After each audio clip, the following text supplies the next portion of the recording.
Assalamualaikum warahmatullahi wabarakatuh. Ketemu lagi dengan saya Vivi di Cerita Saja. Ceritakan apapun yang ingin kamu ceritakan dan semoga ceritamu menginspirasi orang lain.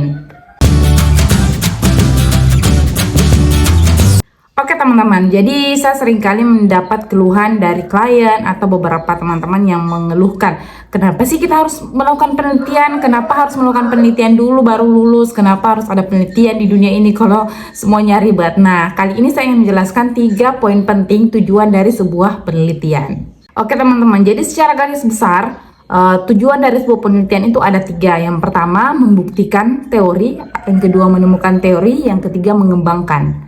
Penemuan, pembuktian, dan pengembangan.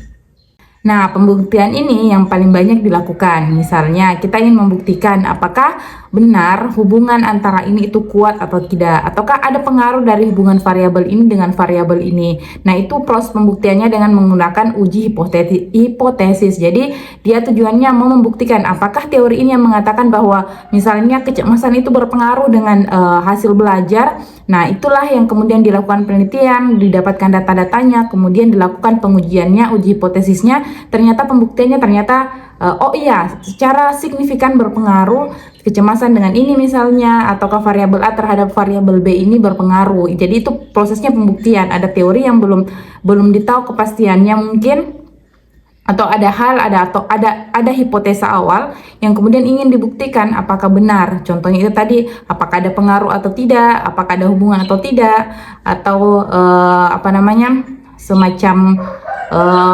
menjelaskan bagaimana yang sebenarnya.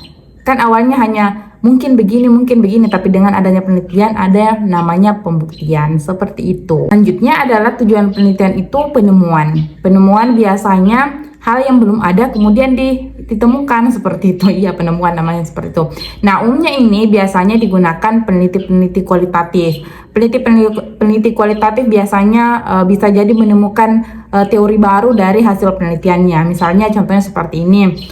Ada teori menurut teori A misalnya, bahwa ada 10 indikator yang menyebabkan seorang anak melakukan kekerasan misalnya. Tapi ternyata pada saat proses penelitian didapatkan, oh ternyata ada indikator lain yang tidak masuk dari 10 indikator itu. Makanya ini dikatakan sebagai penemuan karena didapatkan ada satu indikator lagi yang ternyata itu menjadi indikator yang mempengaruhi seorang anak menjadi melakukan kekerasan, seperti itu.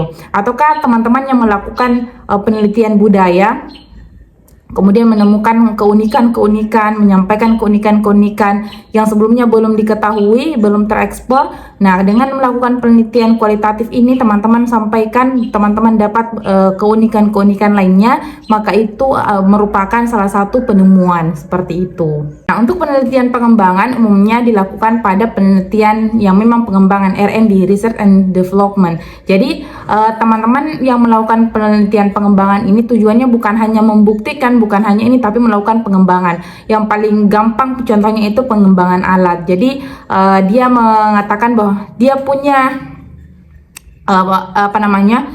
dia punya pembuktian bahwa satu kelompok ini misalnya, satu kelompok ini memiliki pemahaman yang rendah terhadap pembelajaran ini. Nah, kemudian dia melakukan penelitian pengembangan dengan membuat suatu alat, sehingga alatnya ini yang kemudian bisa mempengaruhi dengan penggunaan alat atau medianya ini, bisa mempengaruhi pemahamannya ini bisa meningkat. Makanya itu bisa dikatakan sebagai pengembangan. Jadi pengembangan media baru untuk bisa berpengaruh, seperti itu. Jadi hasilnya nanti kita dapatkan, oh ternyata pengembangan yang media yang dikembangkan ini bisa berpengaruh terhadap peningkatan hasil belajar misalnya, seperti itu. Jadi ada 3 ya teman-teman. Kalau masih berpikir kenapa harus ada penelitian, jadi garis besarnya itu ada 3, ada bisa membuktikan, bisa menemukan, dan bisa mengembangkan, seperti itu.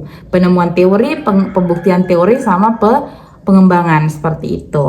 Oke, semoga cerita saya ini bisa menjadi inspirasi. Sampai jumpa di video cerita selanjutnya. Jangan lupa like, komentar yang membangun, serta dibagikan video ini. Jangan lupa subscribe juga dan nyalakan loncengnya supaya teman-teman banyak terinspirasi dari video-video cerita saya. Karena cerita ini cerita dari Vivi. Kalau ada cerita lainnya bisa tulis di kolom komentar. Dadah!